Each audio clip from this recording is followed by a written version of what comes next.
Okay, thanks to Sinn Féin for bringing forward this motion on housing. And I don't think we need to really pour over the litany of failures of this government, because the facts and the realities speak for themselves in terms of the catastrophic situation we are now facing, the human misery that this housing and homelessness crisis is inflicting on record numbers of people who are in emergency accommodation, on people who are absolutely crucified with rents that are off the Richter scale, unaffordable, house prices that are at shocking, unaffordable and record levels, and the fact that so many of our young people now are leaving this country as soon as they get through college or do their apprenticeship, are just leaving the country in their tens of thousands because they can't afford to live here. That's the simple reason. I was in London recently, and it was the first time in I worked in London when I was in the late 80s, and there was an awful lot of Irish people in London. But in recent years, I wouldn't have seen many young Irish people in London. You wouldn't have noticed them. But in the last year or two, that's dramatically changed. I couldn't believe how many young Irish people I met in London, and all of them were saying the same thing: we're over here and London's expensive because we can't find anywhere affordable to live in Dublin. So they're leaving for England, for Australia, for the Middle East, because they cannot afford to live here. And of course, they are the very people, in many cases, that we actually need to fill the skills shortages we have, to build the houses that we desperately need, to work in our hospitals, to teach in our schools, teach in our colleges, to drive the buses, and in all of the other areas where we are suffering chronic skills shortages, but the people are leaving because we can't put an affordable roof over their head. Or the government has failed to. We can, but the government have failed to. And the vulture funds issue, which has rightly been focused on over the last while, is a very, very substantial part of the reason for all of that. The disastrous decision to unload all of NAMA's property assets into the hands of investment funds, give them massive tax breaks, give them control of the land bank, give them control of all the new development, has been a disaster. Not for them, extraordinary profits, but the consequence: they drip feed the housing development that is made available, and when it is made available, it is at record house prices, unaffordable for ordinary working people, and extraordinary rents. In my area now, average house prices €610,000. Average rents per month €2,500. That's €30,000 you would need to pay the rent in after-tax income. That's 100% of the after-tax income of the average worker. Now, people might think there's rich people out my way, and there are some, but I can tell you the vast majority of people are ordinary working people, and they can't afford that, and they are effectively being socially cleansed out of their own community because they can't pay those rents or afford those house prices, and many of them, and the majority these days, are working people, people in jobs, in employment, with kids, trying to struggle their way through and contribute to our society, and they end up in flipping homeless accommodation. It's shocking. Now, those vulture funds should be banned. No ifs, no buts, they've contributed nothing. Get them out. Get them out. Give them 6 months to transfer their property, to sell their property to the state, or take it off them. That's my view. End all these tax breaks and take those properties off them. What do they contribute? Nothing. Absolutely nothing. And in fact, even the housing development they do, and this is something I want the government, in terms of practical things, I'm sure you won't agree with most of what I'm going to say, most of what they are delivering in terms of the increased construction that's happening are 2 bedrooms and 1 bedrooms. Why? Because they can make more money off 2 bedrooms and 1 bedrooms in the apartment developments.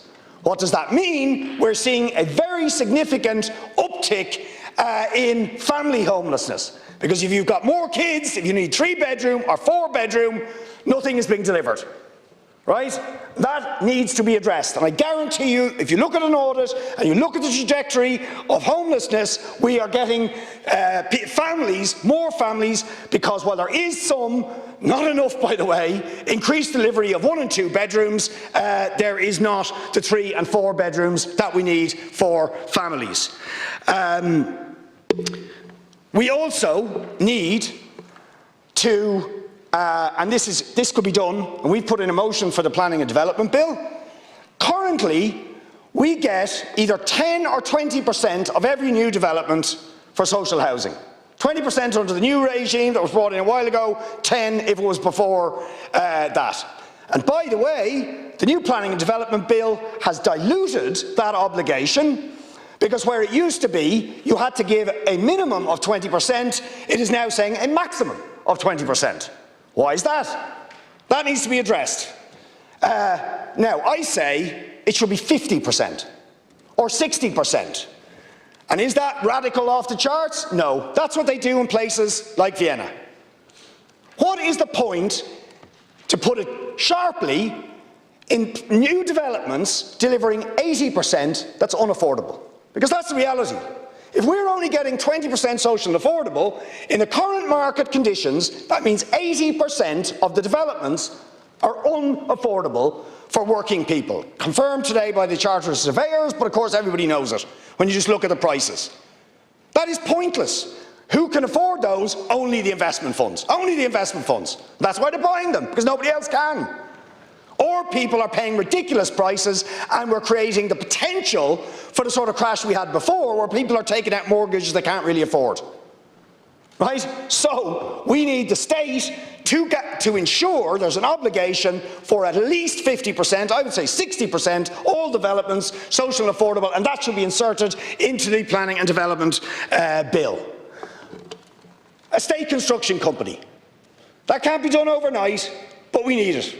Okay? One of the major blocks to the fast delivery of social and affordable housing is all this procurement stuff, enforced on us, by the way, in the EU, and we should do something about that as well. You look at the delays in the delivery of social and affordable projects, and even IGES, the Government Economic and Evaluation Service, when they were looking at what the real problem with delivery of housing supply, they said procurement issues was actually one of the major issues, and the other issue they identified was what they said looked like hoarding and speculation of land.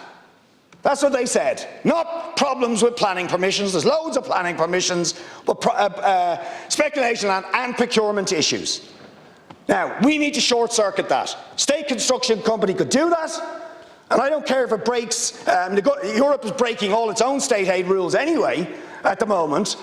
We should say, in order to deliver the social and affordable housing we need for an emergency, we should not have to go through all those hoops, and the state should have its own construction capacity and build it up as fast as possible. But in the short term, even if we do have to use contractors, we need a much more rapid process of enlisting those contractors, and they should be required to deliver at least 50% social and affordable housing. We need to immediately reinstate the no-fault eviction ban. I mean, the government keep on going on about, oh, well, that didn't really work and so on. The homeless and housing situation has got much worse since you removed that ban. But in any event, as some of us at least have pointed out again and again, Deputy Callahan, myself and so on, in the rest of Europe, if you pay your rent and you do nothing wrong, you can't get evicted. Why would it be any different here? Why should somebody who pays their rent, who's a good tenant, who doesn't do anything wrong, have to live in a permanent state of insecurity? I mean, I've heard the government talk about the need to have a better rental sector, a more professional rental sector, blah, blah, blah. But you want to leave tenants in a permanent state of insecurity because you refuse to give them that security of tenure. A basic thing that people in this country have been fighting for, indeed, for hundreds of years. It was one of the main motivating factors in the resistance against colonialism in this country, for God's sake. So we need to bring that in. Last thing, use it or lose it provisions when developers are sitting on planning permissions or sitting on zoned residential building land. It's rampant, that stuff that's happening. That needs to be brought in the Planning and Development Act to stamp that out. And if they sit and speculate or land hoard or land bank, they should be forfeiting that land to the state to provide the social and affordable housing that we need.